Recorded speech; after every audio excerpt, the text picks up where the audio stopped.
दोस्तों, कैसे हैं आप सभी? आप देख रहे हैं श्रीजी मार्ग और मैं हूं आपके साथ कपिल।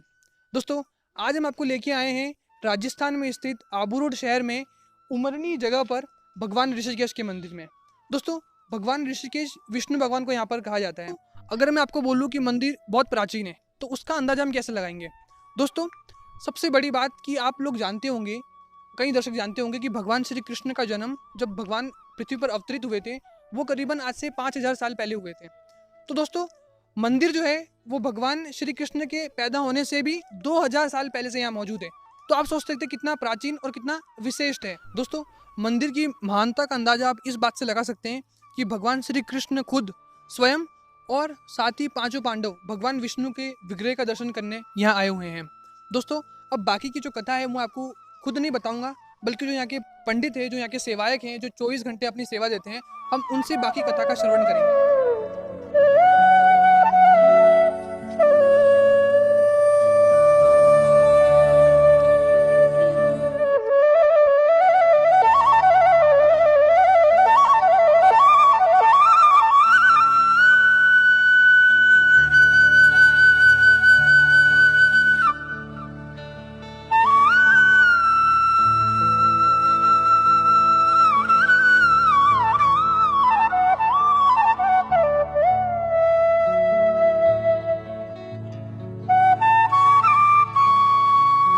मंदिर का दर्शन 4 श्रेणी में कराएंगे।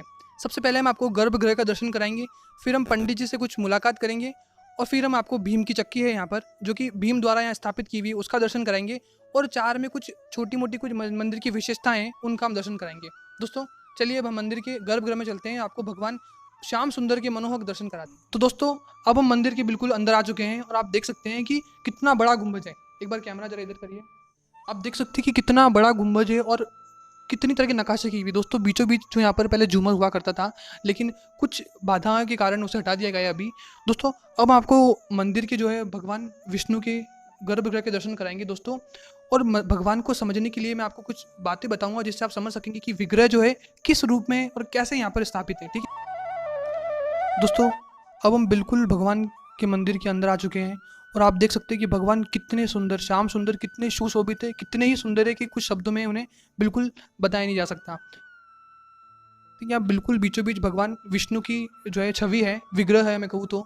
और दोस्तों, आसपास आप देख सकते हैं कि भगवान जितने भी रूप में अभी तक पृथ्वी पर अवतरित हुए हैं वो रूप सभी स्थित हैं। कितना पुरातन है भगवान का मंदिर और कितने भगवान का सुंदर विग्रह है। दोस्तों, अब हमारे साथ में मौजूद है जो यहाँ के सेवायक हैं, जो यहाँ के पंडित जी हैं, जो 24 घंटे अपनी सेवाएं देते हैं, वो हमारे साथ में मौजूद है। तो आइए हम उनसे जो रियल जो कथा है यहाँ की उसका श्रवण करते हैं।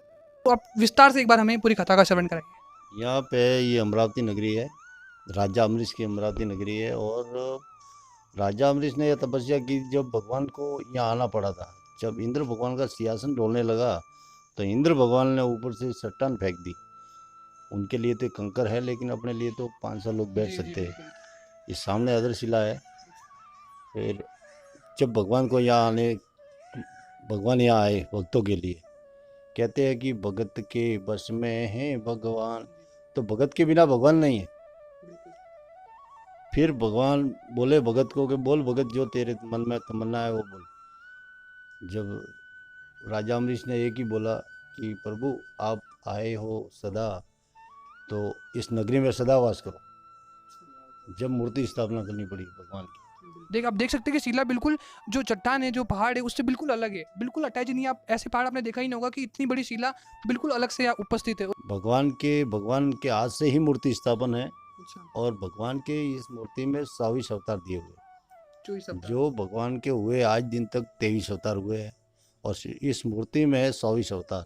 जो आने वाला अवतार है, होने वाला है, जो कल की अवतार उसको कहते हैं, वो भी इसमें दिया हुआ है। अच्छा, वो भी पहले से ही मतलब उपस्थित है? हाँ, पहले से 8000 साल पहले से ही। तो पंडित जी, और क्या विशिष्टता है? भगवान ने यहाँ फिर मूर्ति स्थापन करने के बाद में ये यज्ञ किया, जो इसका नाम है नारायण कुंड है। और भगवान के भी आसन लगे हुए हैं इसमें। हाँ, आप देख सकते हैं कि बहुत ही भव्य कुंड है। तो इतना बड़ा कुंड नहीं होता है, आप देख सकते हैं कि यज्ञ की वजह से इतना बड़ा कुंड बनाया गया था, क्योंकि यहाँ पर सभी देवी देवताओं को आमंत्रित यहाँ पर करना था। ये मेन द्वारका है। भगवान ने यहाँ मेन द्वारका बना दी। षष्ठी में सर्वप्रथम पहली मूर्ति स्थापन जो भगवान के हाथ से स्थापना है। अच्छा, जो बहुत ही इसके बाद भगवान गए हरिद्वार, और हरिद्वार के बाद गए बेट द्वारका। उसके बाद पांडव भी अज्ञातवास में यहाँ रुक के गए थे, उनके भी हाथ की निशानी है यहाँ पे, अरे जो उनकी भी उसको कहते हैं भीम की चक्की। भीम की चक्की जी, बिल्कुल। ये तो पंडित जी और मतलब और भी कुछ ऐसे विशेष पर्व रहते हैं जब ज़्यादा भीड़ रहती है, ऐसा कोई पर्व? वो 11 11 एकादशी को एकादशी को। ये मोक्ष द्वार माना जाता है। मोक्ष जी, द्वार माना जाता है। तीन, ये भगवान का मोक्ष द्वार कैसे है कि रिद्धि सिद्धि के दाता गणपति जी है, वो इन ठाकुर जी के पीछे है, अच्छा। जबकि हर द्वार में सबसे आगे होते हैं। अपन भी कोई शुभ कार्य करते हैं तो गणपति जी को पहले याद करते जी, हैं, बिल्कुल। लेकिन इस द्वार में ठाकुर जी के पीछे है। अच्छा। और ये है वैतरणी नदी, जो यहाँ लोग हाथ मिलाते हैं। आप देख सकते हैं कैसी कलाकारी की गई है, बिल्कुल। क्योंकि मैंने सुना है कि पंडित जी यहाँ पर खड़े रह के और ऐसा कुछ, तो उसका क्या है विशेषता, बताएंगे? ये क्योंकि सतयुग में आदमी आदमी भगवान और ये भगत सब साथ में रहते थे, हाँ, क्योंकि सब में स्वभाव अच्छा था, तो कलयुग भी नहीं था, बिल्कुल और आदमी का कद 7 फीट का था। जी। जब यहाँ नीचे खड़े रह के भी यहाँ सीना आता था उनका। अभी कलयुग में लोगों को यहाँ ऊपर चढ़ के फिर सीना यहाँ आता है। अच्छा, मतलब पहले इतने बड़े जो आकार के इंसान हुआ करते हाँ, थे कि वो हाथ पूरा आ तो जाता था। इसका नाम है वैतरणी नदी। अच्छा, वितरणी नदी। ये जी। जो खम्भ का नाम है वैतरणी जी। नदी। इसके लिए तो अपन 12 दिन गुरु पुराण पढ़ते हैं, और गुरु पुराण पढ़ने के बाद गावदान भी करते हैं जी, बिल्कुल। इस नदी के लिए। अच्छा, अच्छा। ये इतना बड़ा, ये सबसे बड़ा द्वार है ये। इसके बाद हरिद्वार और सब इसके पीछे है। ये सबसे विशिष्ट बात मैं कहूँ तो और मंदिर की ये रहेगी। हाँ, बिल्कुल। और ऋषि मुनियों ने जीवित समाधि भी ली है यहाँ। तो जीवित समाधि जो छतरी दिख रही है, जो जीवित समाधि है मंगलदास जी की।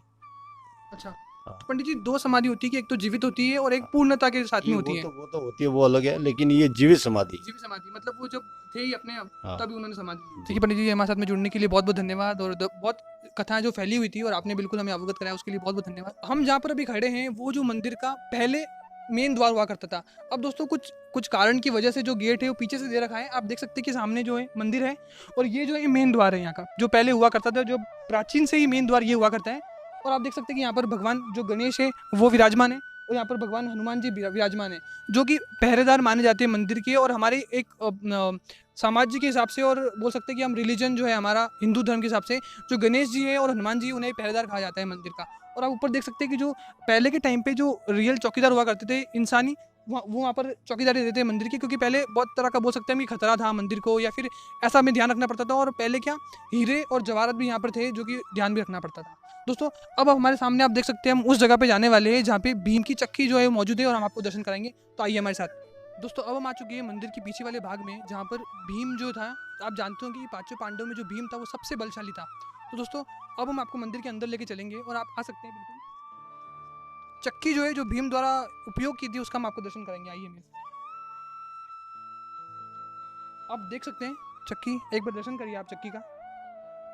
दोस्तों ये वही जो चक्की है जिसे जब भगवान श्री कृष्ण और पांडव यहाँ पर आए थे तो उनके अन्न का जो था वो यहाँ पर हुआ करता था। अन्न जो दोस्तों आपने कहीं ना कहीं चक्की देखी होगी जरूर, तो आप जानते होंगे कि यहाँ पर कुछ जो है ये पकड़ने की चीज़ें होती है जिससे हम चक्की को घुमा सके और अन्न को हम पीस सके।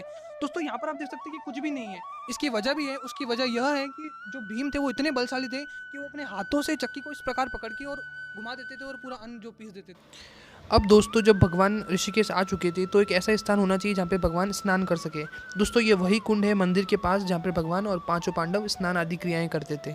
अभी हम भगवान विष्णु के मंदिर से होके आ रहे हैं, तो भगवान विष्णु का मंदिर वहाँ है और पास ही में स्थित भगवान कर्णेश्वर महादेव का मंदिर भी है। तो आप देख सकते हैं कि आप आ सकते हैं पास में, क्योंकि दोस्तों जहाँ पे भगवान नारायण का वास होता है वहाँ पर शिव का वास भी होता है। दोस्तों आप देख सकते हैं कि बहुत ही घना वन है, और वन के भीतर तो हम जा नहीं रहे, और इस तरफ कहीं ना कहीं जो है झरने भी है जहाँ पर आप परिवार सहित आके और स्नान आदि क्रियाएं कर सकते हैं, और मतलब एक तरह का छोटा पिकनिक कर सकते हैं आप यहाँ पर आके। और देख सकते हैं कि आप भगवान शिव का मंदिर, अभी दोस्तों मंदिर एक्चुअली बंद है, जो जो यहाँ की जो सेवायक हैं वो मौजूद नहीं है, वरना आपको अंदर से भी भगवान शिव के दर्शन कराते हैं। दोस्तों प्लीज़ हमारी वीडियो को लाइक और शेयर करें, और हमारे चैनल को सब्सक्राइब करें, ताकि सिरोही देवालय में जितने भी मंदिर उपस्थित हैं हम सभी के दर्शन आपको करा सकें। दोस्तों अब आगे आने वाली वीडियो में हम ऋषिकेश के और भी मंदिरों के दर्शन आपको कराएंगे, और तब तक के लिए राधे राधे।